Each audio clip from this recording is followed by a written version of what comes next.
Hello, this is Julian with Coffee Reviews, and today we'll be reviewing the Paraiso 3 Double Fermentation Anaerobic Process Colombia from Kawa Coffee.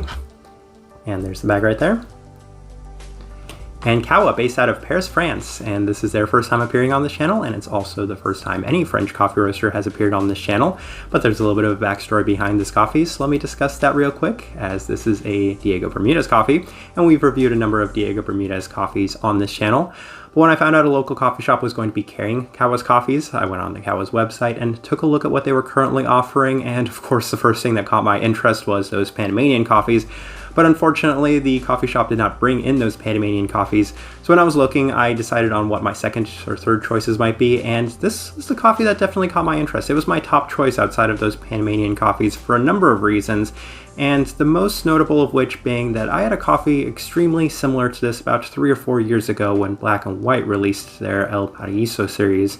And I purchased all of those coffees, and I remember them as being the most wild cups of coffee I'd had to that point, and they still remain some of the most wild coffees I'd ever had. So I really wanted to go back and try something that reminded me of those coffees, and this was an absolutely perfect fit for that. So I'm looking forward to discussing this coffee. This right here is day 23.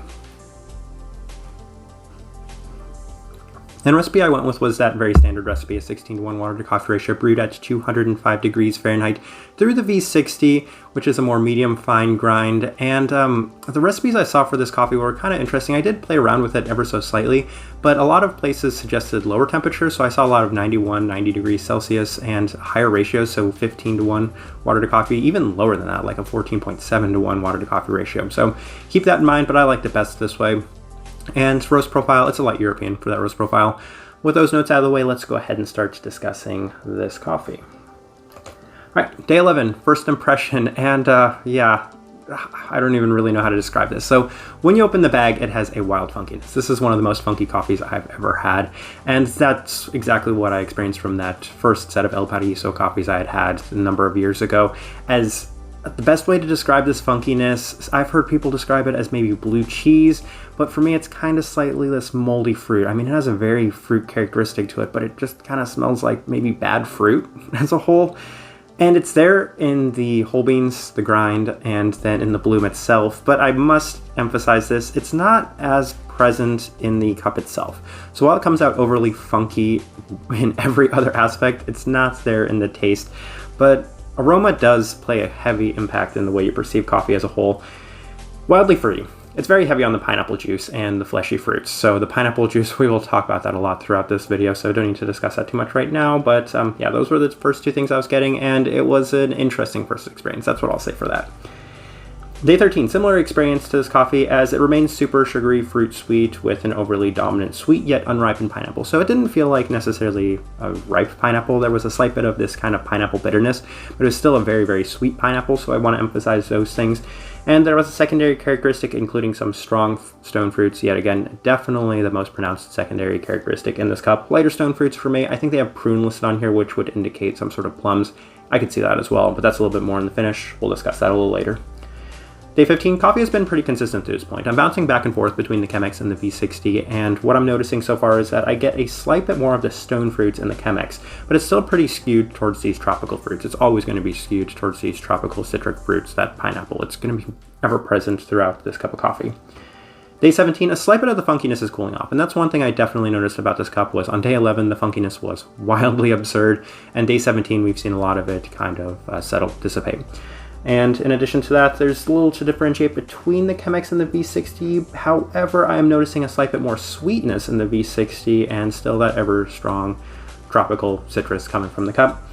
Day 19, and this is kind of when I noted those huge differences and why I settled on the V60 was it just feels somewhat cleaner in the V60, less funky and more sweet than in the Chemex. And I think the reason for that is because the Chemex does oftentimes accentuate certain things, and I think it accentuated what funkiness was coming from this cup of coffee.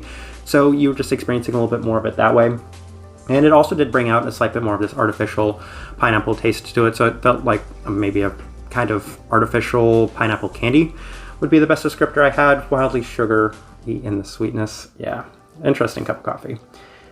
Day 21, and to kind of wrap everything up, the coffee is pretty direct, and while it can be extremely off-putting in the aroma itself, the cup still takes on an overly sweet pineapple juice-like taste with a darker fruit finish.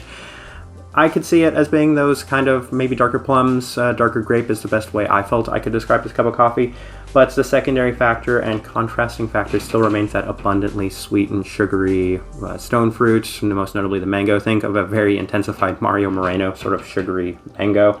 Just radiates underneath what is a very strong pineapple. All right, let's go ahead and put up the tasting wheel so you can see what we're getting.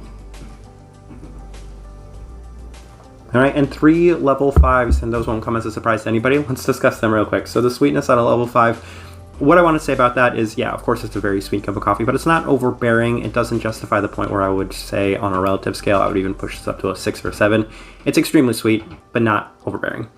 Finish, of course it has a very lasting finish. I mean, you're tasting this pineapple, you're tasting, well, as I mentioned, there's kind of a darker fruit in the finish, so you're tasting quite a bit of those as well for quite a while after you've drank this cup of coffee, very intense throughout.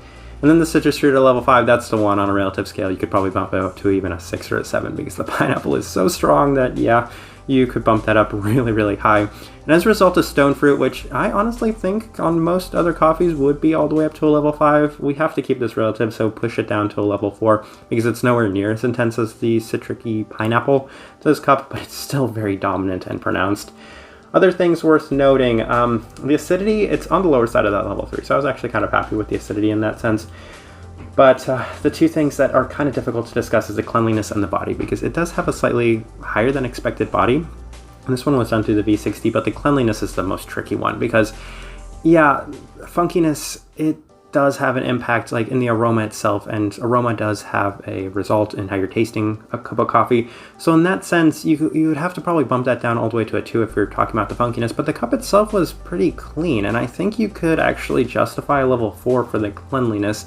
So just depending on how you perceive this coffee, it could be anywhere, strangely enough, between a 2 and a 4, and I think for me as a result I just kind of had to stick in that 3, but I'm not necessarily happy about its placement there or on the body either, as this is just kind of a different coffee. It's a very direct coffee. I mean, it's not a difficult coffee to describe, but it's just very subjective in the way you're perceiving it.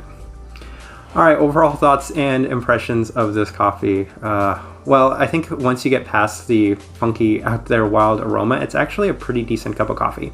And I think if I'm comparing it to its contemporary, that Paraiso coffee I'd had 3 or 4 years ago, it's significantly better. And I actually did enjoy this coffee, but I know that having too much of this coffee was going to be just too much. I couldn't drink this coffee longer than an entire bag. An entire bag was enough for me, and maybe in 3 to 4 years I'll re-explore this cup of coffee because while I did like it, I can tell I'm already getting a little tired of it.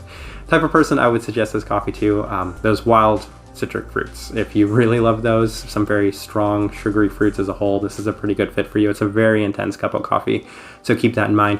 One thing I really wanted to say was I have one more Kawa review coming up, and I really want to kind of highlight and emphasize that one because I think that's one you really need to watch. I'll give more of my thoughts of the coffee roaster as a whole in that video. But I think I'll leave it at that. If you by chance had an opportunity to try this coffee or anything from Kawa, I'd love to know your thoughts and impressions of it or them as well. If you're enjoying the content, give this video a like, subscribe if you're not already subscribed.